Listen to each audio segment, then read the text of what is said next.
அப்ப சித்திரத்தேர் அது பெரிய நம்பிகளுடைய திருமாளிகைக்கு பக்கத்துல இருக்கு. சித்திர வீதியில கீழே சித்திர வீதியில இருக்கு. அந்த வாசல்ல ராமானுஜர் மாதுகரத்துக்காக எழுந்துள்ளார். இன்னைக்கு பெரிய நம்பிகள் திருமாளிகை வாசலுக்கு வந்தார். பிக்ஷாம் தேகி, அடியனுக்கு பிக்ஷை கொடுக்கணும்னு பிரார்த்திக்கிறார்.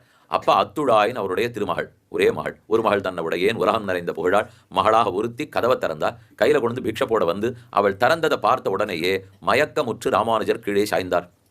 பெண்ணு பயந்து விட்டாள். என்ன ஆகிவிட்டதோ, ஏன் சுவாமி கீழே சாஞ்சுட்டார்னு தெரியல.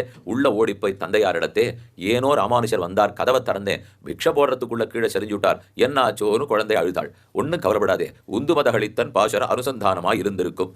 அவர் அப்படியே உள்ள மனசுல சொல்லிட்டு வந்திருப்பார். உந்துமதகளித்தன் பாட்டு வந்திருக்கும். அதிலே கந்தங்கமழும் குழலி கடை திறவாய், ஷீரார் வளையொலிப்ப வந்து திறவாய் என்கிற இடம் வந்திருக்கும். அதை அவர் சொல்லிட்டு இருக்கிறச்சே நீ கதவை திறந்திருப்பே. அவருக்கு ரொம்ப பாவம் அதிகம். அதனால நேரையே நப்பின்ன வந்து நம்ம ஆசைக்கு கதவை திறந்து விட்டாள் அப்படின்னு நினைத்து கொண்டு மயக்கமுற்று சரிந்திருப்பார். கவலைப்படாதே, எழுந்துடுவார் அப்படின்னு பெரிய நம்பிகள் சொல்லியிருக்கணும்னால் நமக்கு இப்ப 2 ஆச்சரியம். ஒன்னும் மயக்கம் அடைந்தவரை பார்த்து கவலைப்படாதே எழுந்துருவாள்னு சொல்லிடுவாரா?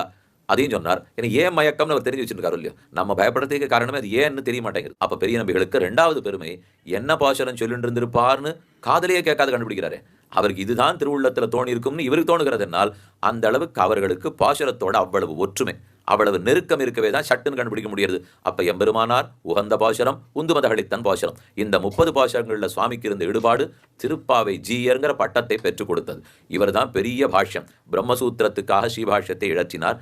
நவ கிரந்தங்களாய் வேதார்த்த சங்கிரகம், வேதாந்த சாரம், வேதாந்த தீபம், கீதா பாஷ்யம், கத்தியத்ரயம், நித்திய கிரந்தம், இத்தனை சாஸ்திர கிரந்தங்கள் எழுதினார். ஆனா இது எதுக்கும் அவருக்கு பட்டம் இல்லை.